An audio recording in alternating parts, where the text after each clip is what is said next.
Hi everyone, this is Nivedan here from Coffee and Startups again. We are now live today with our guest for today. Uh, his name is Rrahul Sethi and he's been in the Web3 and Metaverse space for a while. He's an influencer and entrepreneur who is now showing to the world what all can be done and supporting and helping businesses achieve their goals in this new wide world, which is still very new to all of us. We're still trying to wrap our heads around it, and that's the purpose of the podcast today. The idea today is that we're going to talk a little bit about what he does, what lies in the scope of metaverse and other immersive technologies. And there is honestly, for all of us who are not from this space, we are constantly thinking whether this is real, whether this is a hype. These are questions that have been boggling me for a while. So we're going to understand these technologies and we're going to understand what the future holds for us, where are the challenges, and Rrahul is going to simplify this for us today.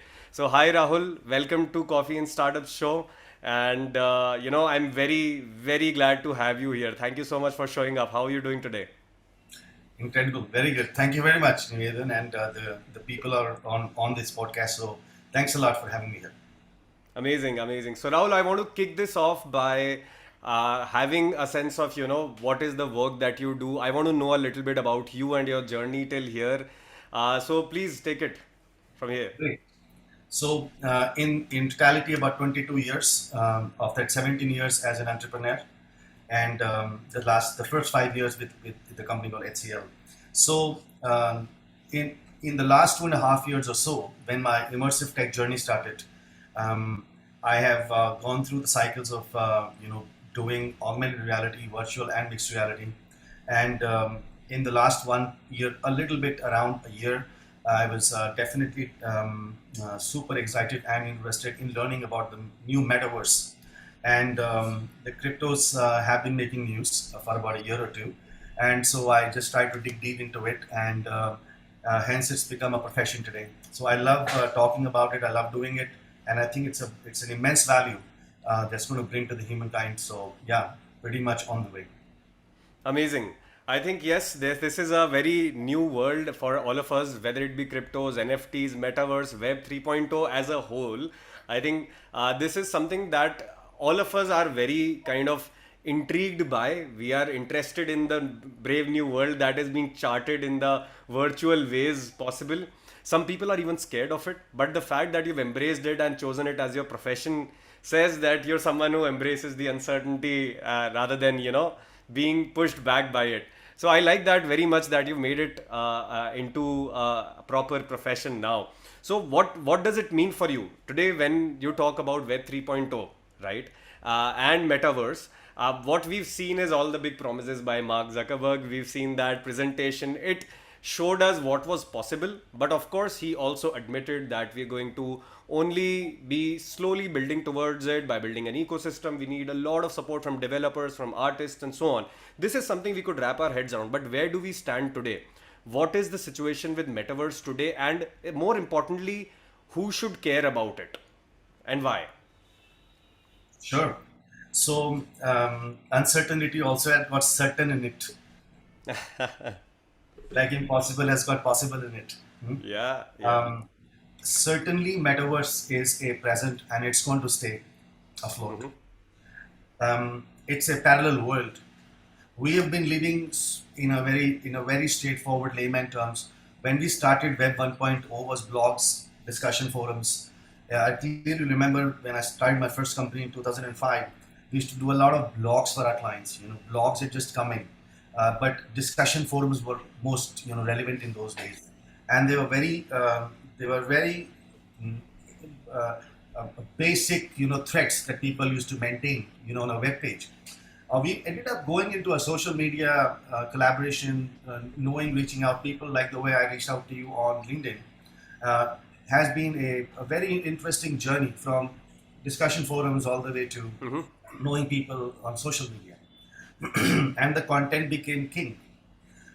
While the content is definitely king, experiences haven't been created. Web Yep. 3.0 is promising experiences. Yep. Okay? A part of that is experiences. Metaverse is nothing but experience. Metaverse is not technology. Metaverse has got nothing to do with technology. Okay. There is always going to be a platform, and there is going to be experience. 99% of the times, we all will be working as entrepreneurs in the experience creation. So even what Mark showed the other day was experience. He was not talking about Python. He was not talking about AI. Absolutely. It was experience. So if we see experience, and now you align experience to an organization, experiences are always for employees. You have employee experience. Before that is candidate experience. Post that is client experience, customer experience, and so on and so forth. So experience, experiential marketing for that matter, has been in existence for a long time. So when you align your marketing, your brand, or the brand engagement, with the outside world, metaverses play the biggest role in enhancing that. At the same time, internal productivity, communication, a lot of events could happen on the metaverses, and so on and so forth. So we will cover a lot of things and some of the very funny things that are happening in this space too, which are good news. Though people think, why are they doing it? So I'll cover those samples as well. Of course, we'll also take into the metaverse experience together, like the way we've decided. Got it. Got it. Sure. So let's actually, you know what? Let's start with the basics. Let's first define what metaverse is and what it isn't in the most simplest ways, so that we all know what we are talking about. Because I think different people understand metaverse as different things. Some people think that it's something that you access via a headset. Some people think it's a world where I can be anyone who I want without worrying about my present day reality, and so on. There is a slight bit of romantic connotation associated with, while some people associate it with totalitarian mind control to the extreme. So I want to understand what metaverse is and what it isn't, and what metaverse can be and what it can't be. I think let's define it first. That will be amazing for us to know. Sure. So, of all the definitions, let's leave the definition. Like I said, metaverse is a parallel world. Yeah. Metaverse is in making. As an example, that you, when you're sitting right now here and you're hungry, you're going to go out of this, door. You will go out of the building, take your car, and go to a mall, Hmm. right? And when you want to relax, when you want to do something, maybe relax, maybe go to any kind of a concert, a stand-up, comedian, things. You do the same thing. You go out of the door, sit in the car, go into a building, and when you go into the building, you see a nice, place, sit down, relax, listen to things, right? This is sub number one. This is what the metaverse will look like. There are going to be multiple metaverses created. For example, there could be a decentralized metaverse, there will be a sandbox metaverse, there could going to be a Roblox metaverse, and so on and so forth. All of these metaverses will have real estates. We will all build real estates, we will make digital twins on it, and then we will invite our customers, our friends, our employees, everybody to come into our digital real estate. And that digital real estate is when we will interact with them in the evening as avatars. So so essentially, you cannot own a home, for example, today, not you as in you, but anyone who wants to own a home in Los Angeles, he'll have to physically go to Los Angeles. Yep. What's happening today is people are buying digital real estate on the metaverse in Los Angeles and building their own home. And so when their friends are in Singapore or somewhere in India, they will set up the time at 7 o'clock, 8 o'clock p.m., whatever, and they will invite everyone saying, come over. And there, you are also looking at that, okay, I may just want, Nivedan to come and do a talk. Okay? And Nivedan sitting right now, in the frame where you are, you could be live streamed into that metaverse. Okay. Interesting. Okay? So So people can, this is a whole new world. In a way, it's a parallel yeah, world, as you it's a said. very parallel world. So, so when one of the myths is that, metaverses or experiences can be accessed only on the VR headset. No, we will do it on the desktop. Today while on the call. So we are not looking at accessing or be a part of metaverse experiences on a VR headset. We can do it on a mobile phone. We can do it on a web. We can do it on VR headset, and just that experience in every three devices is different. Whereas in virtual reality headset like Oculus, for example, it is very real. It is real to an extent that that it's overwhelming sometimes.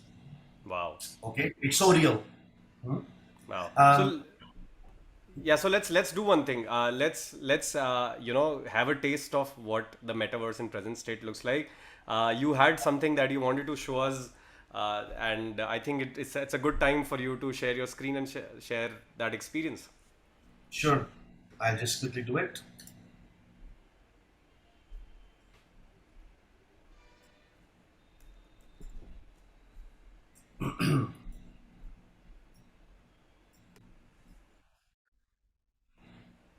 So here we are. We are on spatial.io where you have created your own art gallery.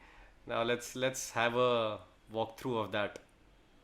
What does it Sure. look like? So an experience created on Spatial, which is a 3D asset hosting platform, allows us to also create some avatars because it's integrated with Real Play Me, and both of us we can also join. So the way that you can also join in to the same screen, and yeah, and we can meet here. So yeah, NR has joined. Great. Let me Yeah. see. Oh, there you are. I think. Did you go out? Yeah.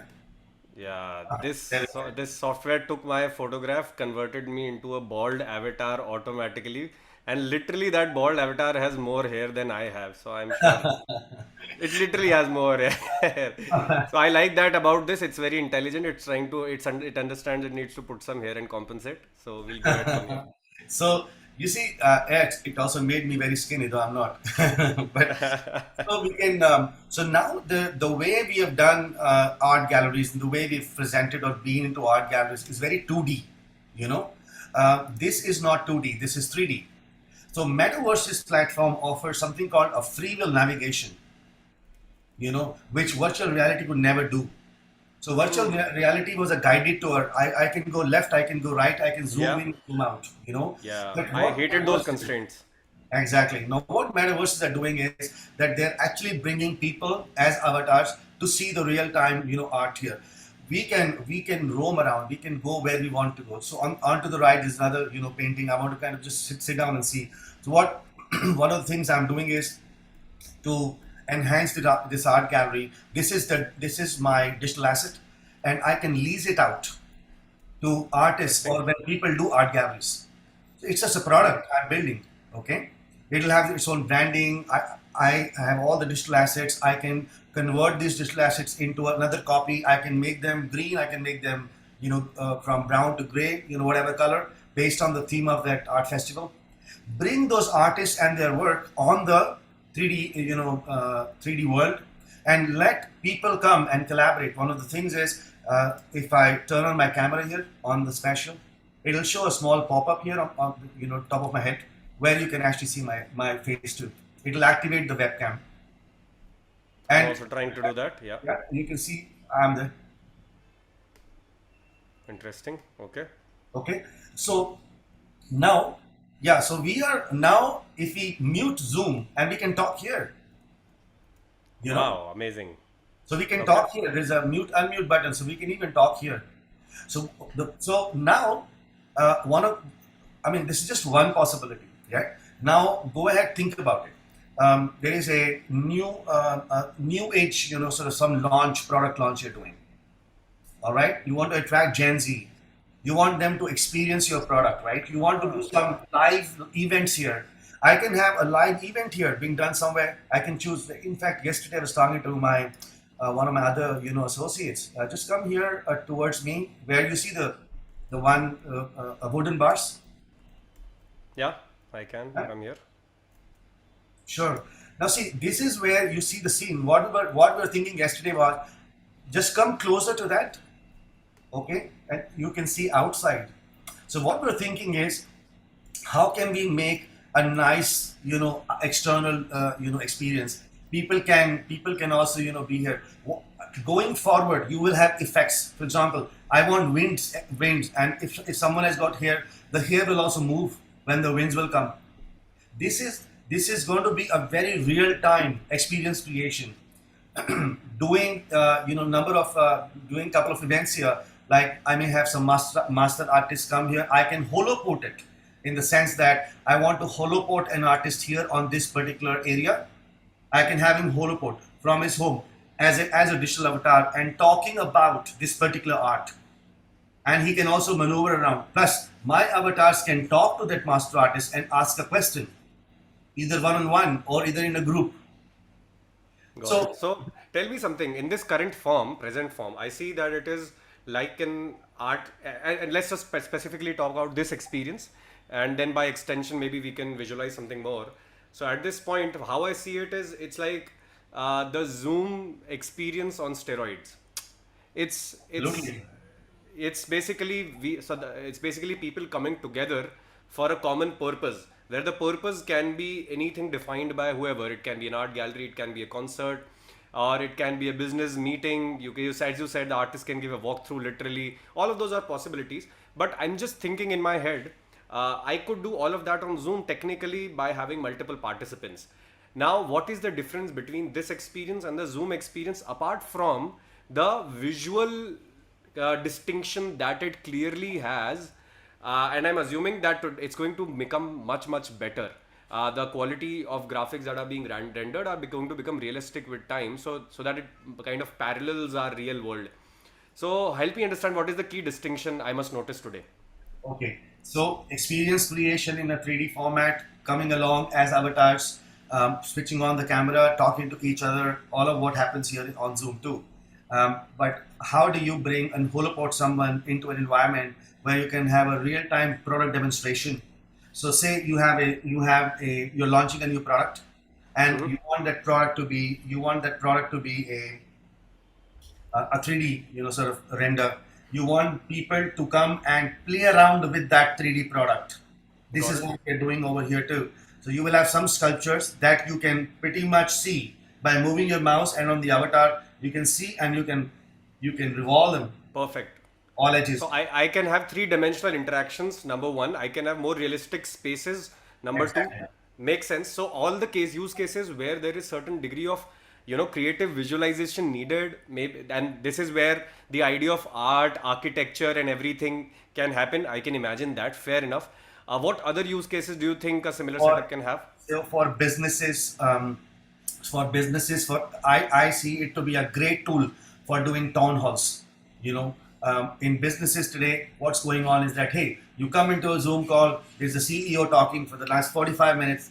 Half of the time people aren't listening to him. But if you make that as a program, you say, hey, you come to a town hall, there's going to be a 30-minute CEO talk, there's going to be 10 minutes talk by someone else, whatever. But we're also doing a 30 minutes stand-up comedy show. Mm-hmm. Okay, and then we also want to do a couple of quizzes before we start, right? Just to kind of interact, or we want to gamify something. You may want to just create a game over there somewhere. People can play a game for 10-15 minutes, then they can listen to the CEO, and then they Got can it. go to the right and hear the stand-up comedian, who is actually not an avatar, he's holoported, or he's just as a we can even do a live stream and so on and so forth, Got it. for them to enjoy it. So, and Hmm. if I do it, Nivedan, in the digital twin of the office, of the customer, of the employer, imagine the impact. It's like I'm sitting in Cyber City, in the office of X, Y, and Z company, and I'm in the office. I can see everything like the office. You know, I'm just in one conference room.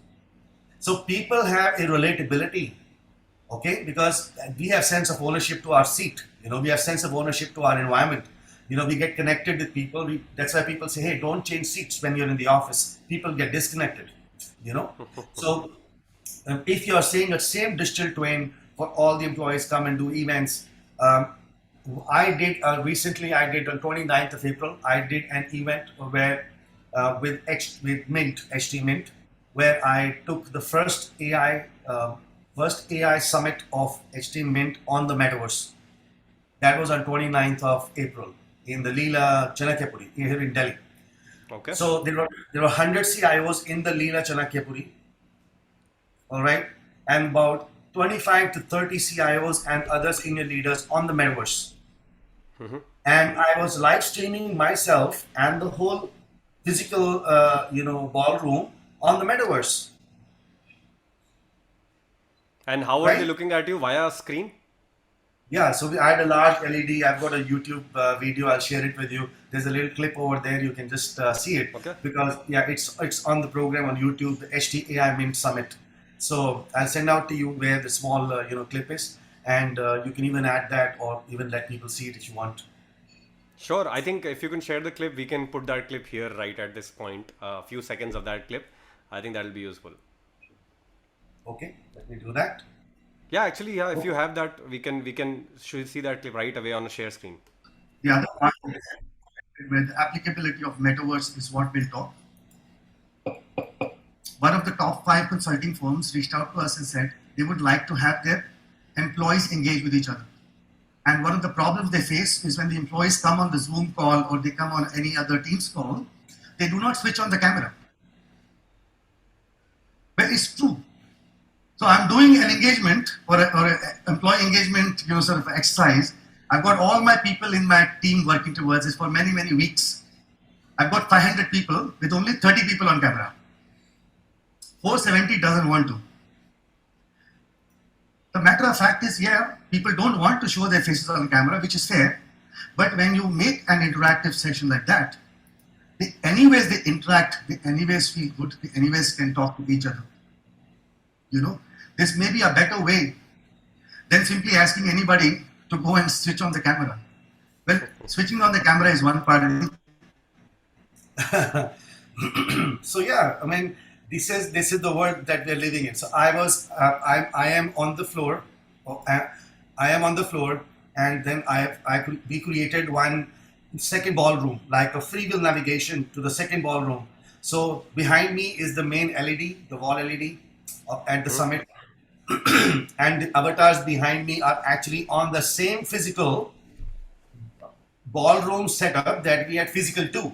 So in the physical, I had some 10 people while I was doing this session, but in the virtual also had some 6-7 avatars from other places coming in.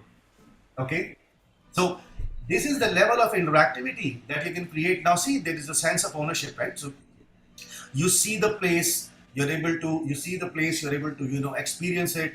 You could have people standing over there. Going forward, there is going to be conversational AIs, bots built into metaverses where you will interact, and then maybe at some point you will even have offices run here.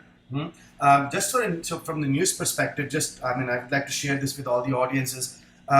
South Korea, Seoul is going to be the first city, first five cities in the world who will be completely on metaverse. You will be able to go into the government office 24/7, a digital twin of the government office, go and transact.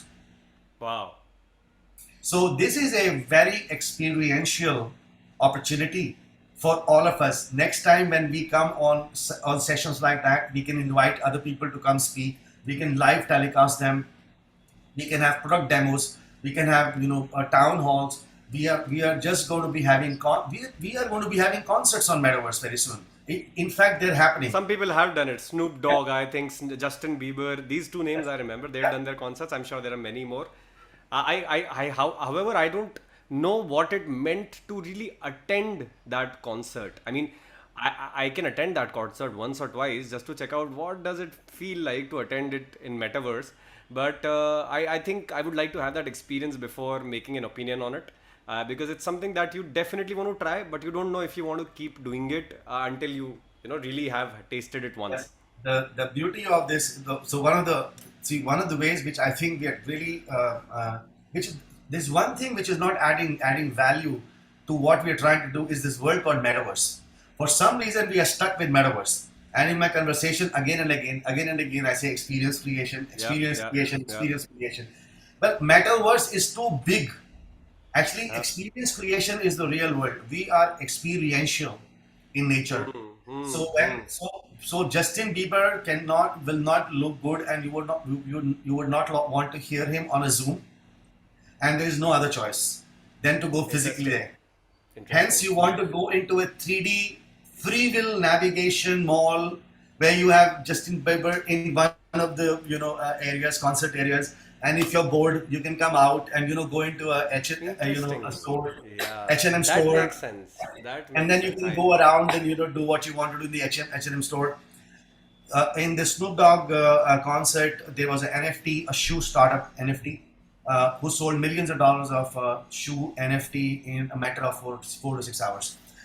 There is a huge commerce game in play, brands will come into this into this line and make alternate business plans and P&Ls for the metaverse. It is Wow. happening. It is present. It is no more future. You know. So yeah. So here we are. Amazing. No, I think you have made a very important distinction here that the term metaverse, let's not get, you know, kind of be taken away by this word completely. The idea is that you are talking about a collaborative experience creation, right? It's a Exactly. free will based world where you can have all the possibilities you can imagine in your physical world and way more because it's a digital equivalent. You can do so many more things in an interactive way. You can enhance all the interactions we do today across digitally. All of those can be put into a much better experiential category now, right? Exactly. So it's now in a way it's the limits to our imagination in some ways. The first time we were having Web 1.0, I think people were questioning the importance of internet. Ki, okay, it looks like one big directory, right? That is what people thought, and that was actually the first use case, classifieds.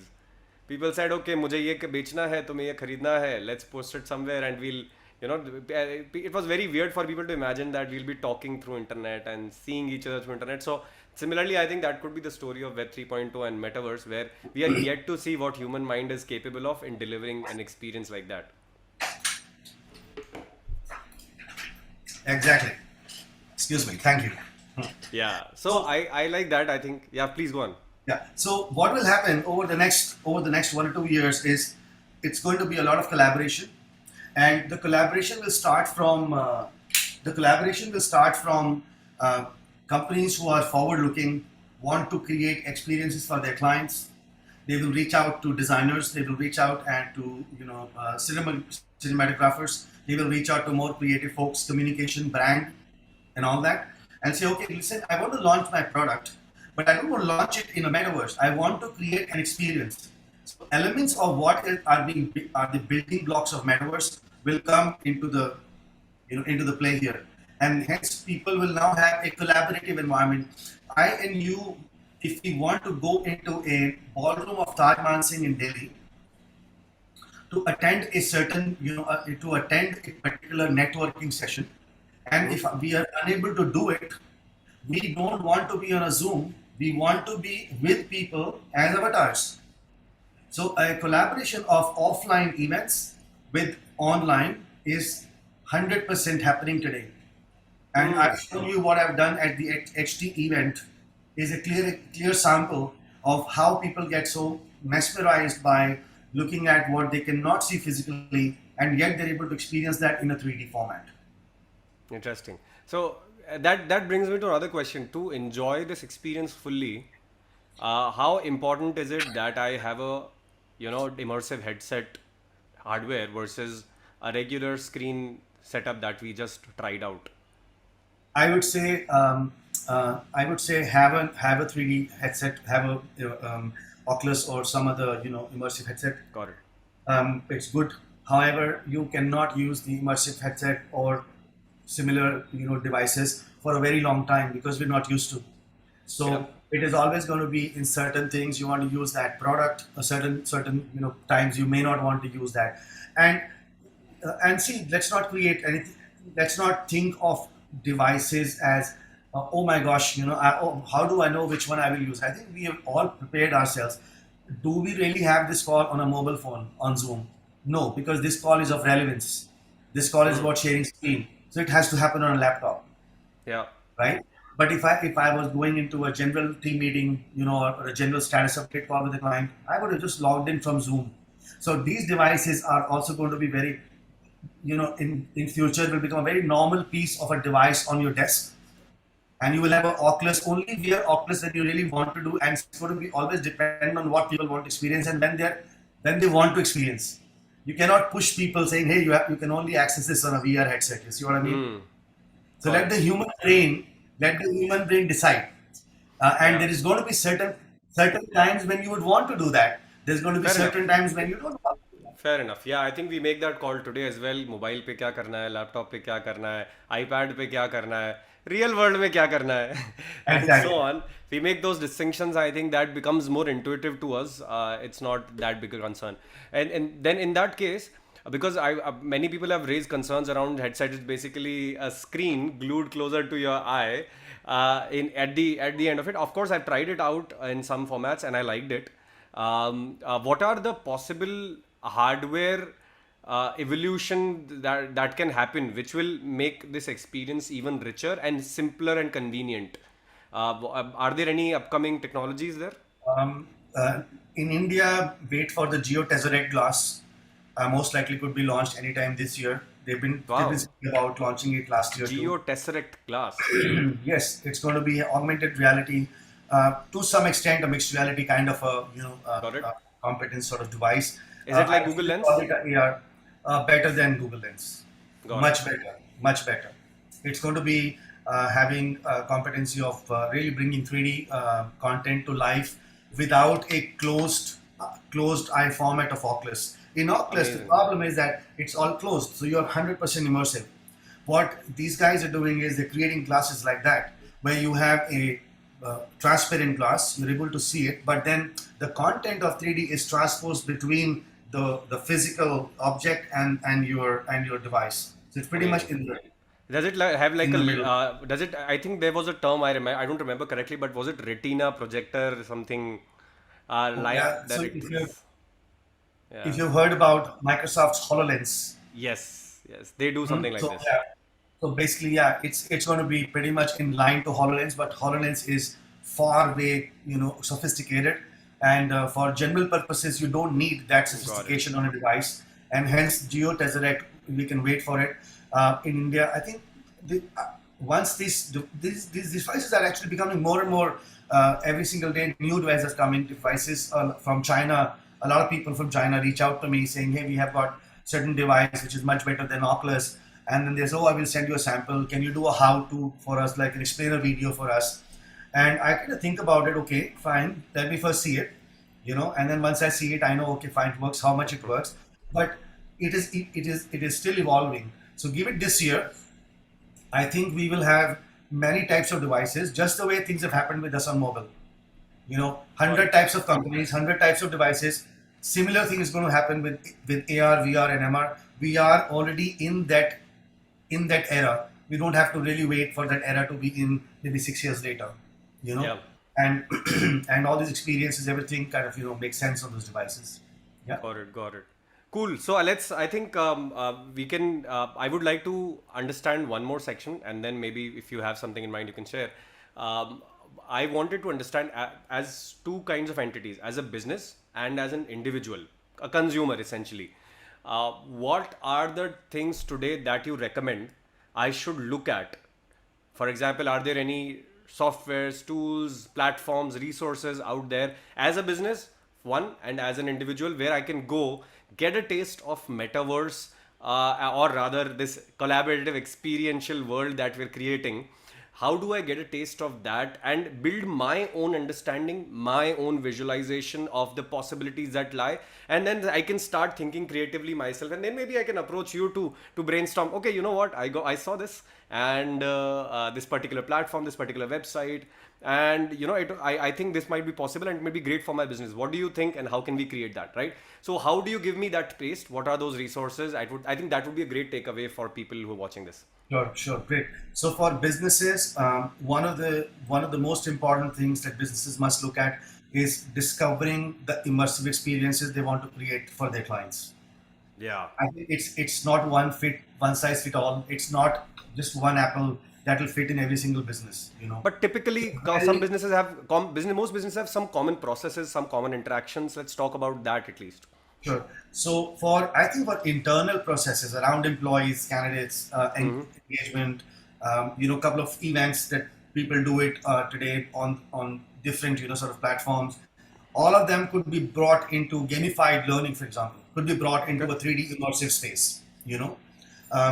The impact of that will be higher engagement, higher time spent on the screen. People will not feel people won't feel monotony, as they There won't be a Got it. much of monotony, I would say, when you run 3D sort of infrastructure.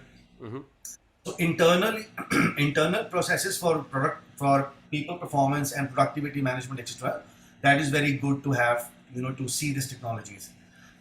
My second, from a customer perspective, which is the business's customer, you know, they cannot really experience the whole.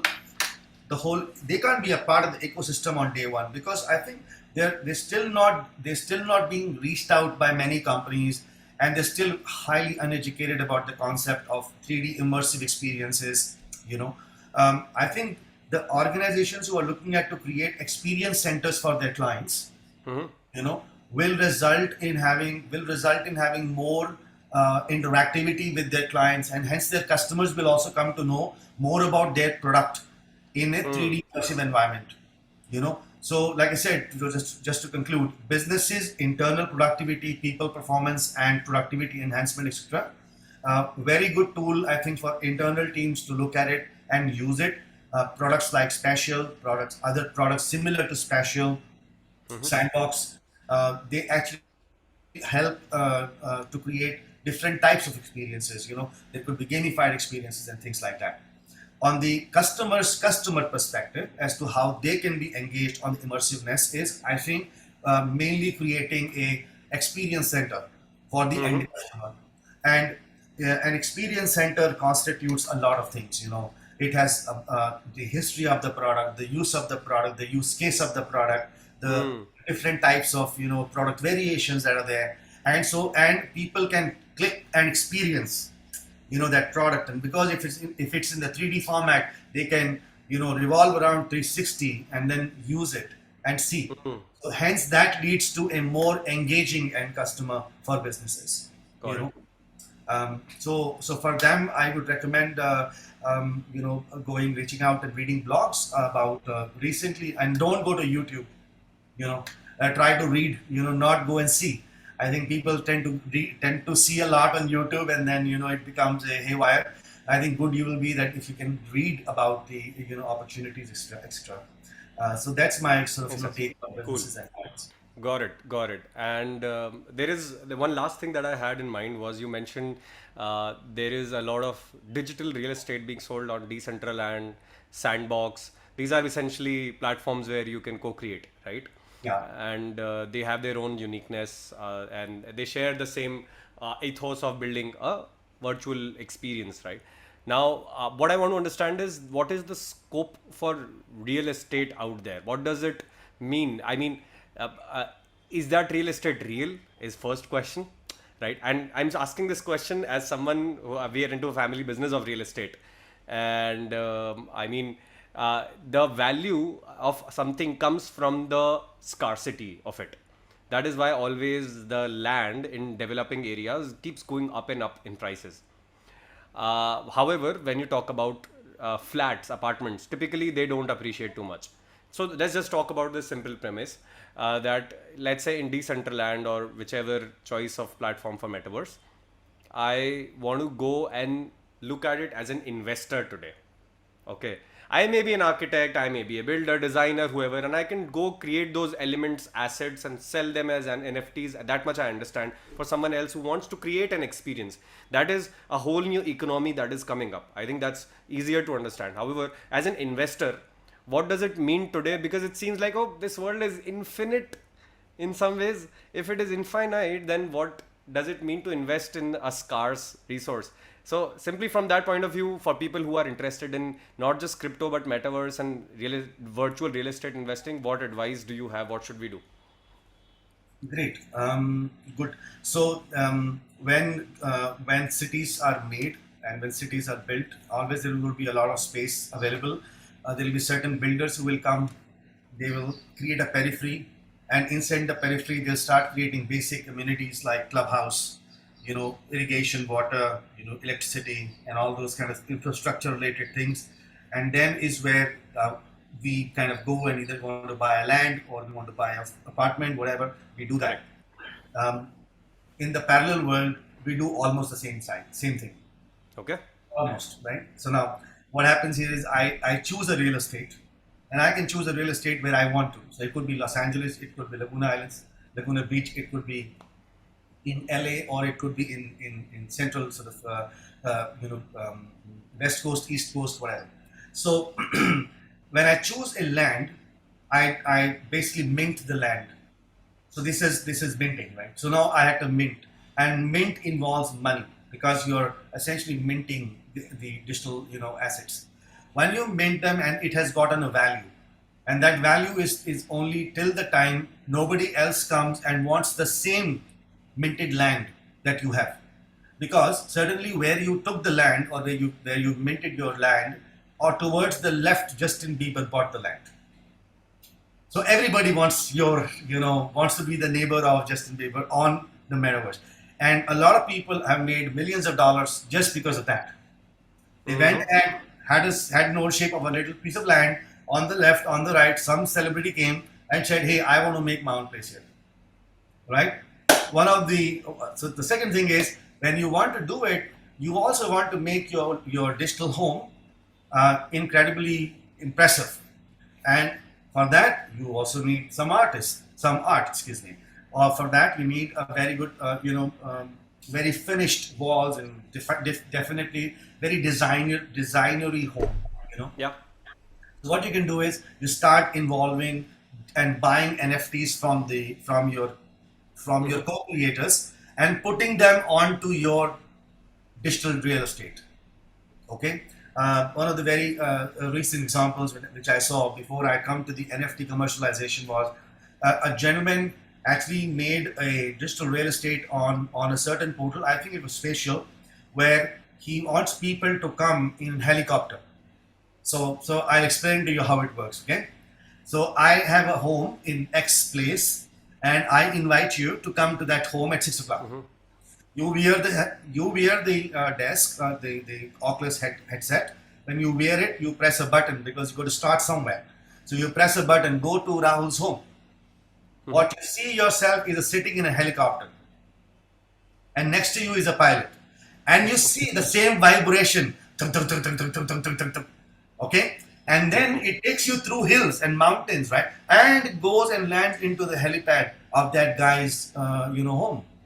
You then walk out because it's a free will. Now you're an avatar. You walk out, and when you walk out, you go all the way to the living room, and there is five friends sitting and chatting with the live telecast of some celebrity. They're just chatting with them. You just come in and start. You say, "Hey, hi, Nivedan," and so you're in. This is what is happening. So guys who are trying to invest, I think investment is a short-term investment is not possible. These are all going to be digital estates that you would want to further lease out in future. Okay. Okay. You will lease it out to different people. You will lease it out to different groups. One of the co-work space that I'm talking to here, I'm essentially they essentially telling them, and they're talking to me about creating a digital twin of the co-work. So essentially, what they want to do is they want to have their co-work, but want to go to corporates for them to host all their events in their virtual metaverse co-work. तो Cowork के अंदर में तो लोग नहीं आएंगे ना ऐसे इतनी दूर से. अगर मैं बोलता हूँ डेलॉइट का एक टाउन हॉल होना है फॉर एग्जांपल, ठीक है ना, just to I can't name it, मतलब अगर हो दिस एग्जांपल, तो how will these guys come all the way from Gurgaon to somewhere in X Mumbai and sit down and do town hall? So what they're saying is, hey, we create our own co-work, and now we are in the metaverse, and now we will say, okay, fine guys, you want to lease out our space in the co-work, please come. So there's a huge conference call, this huge conference room, blah blah blah blah blah, and so short term mein nahi, but long term mein lot of opportunity. When you start creating digital assets, you will have digital money. When you will have digital money, you will be able to transact. You will be able to make different sort of combinations, permutations of investments. So it's a very interesting and definitely a money making business though. Amazing, amazing, cool. I think that makes a lot of sense. We have had a good kind of 101 and rather more of what the metaverse and co-created experiential world looks like. What are the possibilities in it? What possibilities open up for businesses as well as individuals? I think we've covered a bunch of these things here, and just before we close our conversation today. I would love to know what is your future hold for you in the next few years. What are your plans? I think I've given myself completely dedicated to this experiential,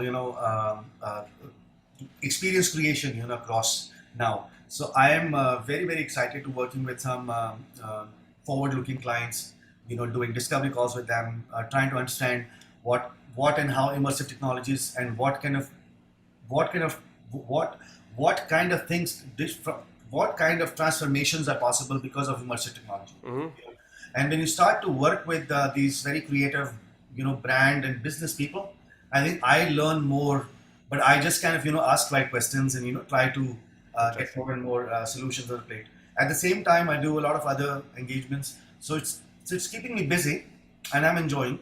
And at the same time, I'm also kind of building the 3.0 infrastructure for further things that can be offered to the clients as products. Amazing, amazing. And I remember I have a couple of good friends who are only starting out in the field of design and architecture, and they keep making these 3D models because of course they don't have enough field experience and they're yet to kind of do enough projects. And one of them asked me, what do you think about metaverse? Should I try and build something there? What would you tell them as a specifically to a designer who's great with 3D modeling? Do you think they can build a career right now working in metaverse as a freelancer with a company? What is your advice to them? A metaverse web 3.0 and experience creation will be one of the most sought after opportunities now and in the next 6 months to a year. Every large organization has already embraced metaverse. Every single organization is facing problem when it comes to talent aggregation. Um, in You just said somebody who is creative, enthusiastic, wants to do something better in his life, then creating 3D models on a 3D Max is welcome in the world of immersive experiences.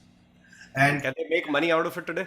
yes, how they can make money is simple, okay? And I think each one of the guys who will listen to this one, this will also understand that when you build highly creative experiences, you cannot expect all the talent for the company in the company within 25 kilometers radius. Hmm. And because of the scarcity of creative folks, there is going to be organizations which will look at a remote Hmm. engagements, and hence it is a great freelancing opportunity for this kinds of talent. Got Correct. it. So Got it. it is practically the time for people to start thinking about it, people to start reaching out on the internet, and there's lots and lots of jobs right now open in the metaverse and immersive experiences side.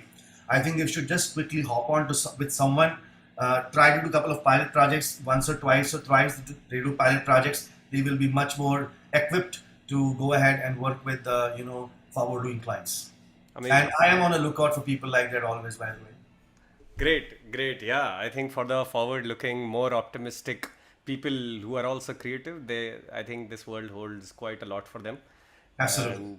And if any of them, kind of wants to step into it, get the right mentoring and guidance, I'm going to point them towards you. Absolutely a pleasure. Thank you. Amazing. Thank you so much. I really enjoyed having this chat, and it's a new topic that was always of my interest. It's the first time I also got to explore it quite to an extent. And thank you so much for, educating us on all the possibilities out there. I really appreciate this, Rahul. You're always welcome. Thank you very much, Nivedan, for having me here. Amazing. This is Nivedan from Coffee and Startups again, and I'll be watching you again in the next episode.